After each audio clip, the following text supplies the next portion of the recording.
Universiteti bitirmisən və ya illərini verdiyin, gələcəyini qurduğun o işdən qəfildən ayrılmısan.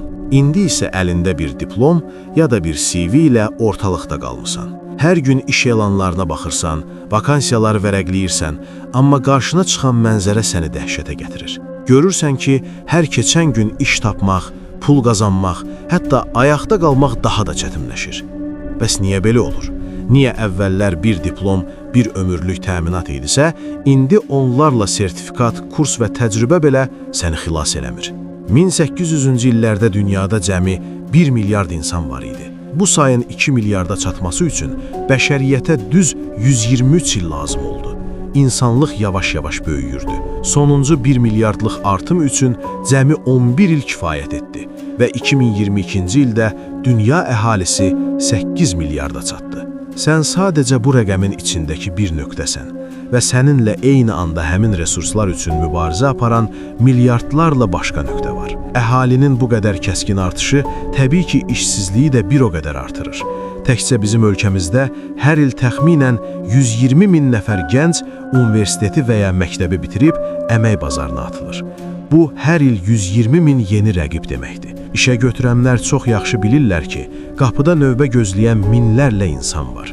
Onlar bilirlər ki, rəqabət kəskinləşdiyi üçün daha bacarıqlı işçiləri daha ucuz qiymətə istismar edə biləcəklər. Bugün hətta 500-600 manatlıq adi işlər üçün belə səndən 2-3 xarici dil, peşəkar kompüter bilikləri və 4-5 illik iş təcrübəsi tələb edirlər. Gülüncdür, hə? Amma ən acınacaqlısı odur ki, bu absurd kriteriyaları qarşılayıb, həmin az maaşla işləməyə razı olan, hətta bunun üçün bir-birini əzən işçiləri rahatlıqla tapırlar da. Çünki çöldə minlərlə çarəsiz insan sadəcə sağ qalmaq üçün eyni imkanın ardınca qaçır. Bazar artıq sənin nazınla oynamır. Bazar səni əvəz olunacaq bir detal kimi görür. Və problem təkcə insan rəqabəti deyil. Əhalinin sürətli artımı texnologiyanın da görünməmiş sürətlə inkişafını təmin etdi. Artıq sənin illərlə öyrəndiyin, təcrübəli olduğun sahə bu inkişafın qarşısında hər gün daha da əhəmiyyətsizləşir.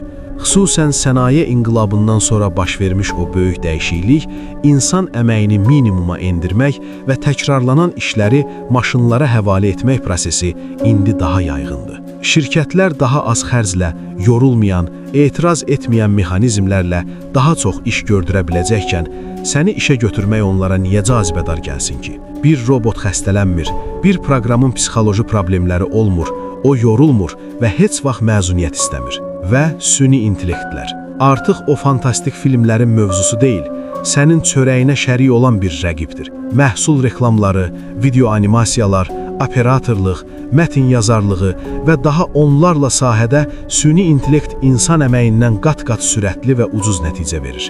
Dünənə qədər bir dizaynerin günlərlə üzərində baş sındırdığı işi, bugün süni intellekt saniyələr içində həm də bəzən pulsuz həll edir. Sən hələ də köhnə üsullarda qalmısan. Bəs bu vəziyyətdə sən nə etməlisən? Sənin qarşında 8 milyard rəqib yox, 8 milyard potensial müştəri var. Unutma, hər malın bir alıcısı var. Əgər düşünürsənsə ki, sənin satdığın şey lazımsızdır, yaxud bunu kim alar deyirsənsə, 2 dəfə, hətta 3 dəfə düşün. Onlayn mağazalarda içi boş qutuların, bütulkaya doldurulmuş dağ havasının, hətta heç bir funksiyası olmayan rəqəmsal şəkillərin milyonlarla dollara satıldığı bir dövrdə yaşayırıq.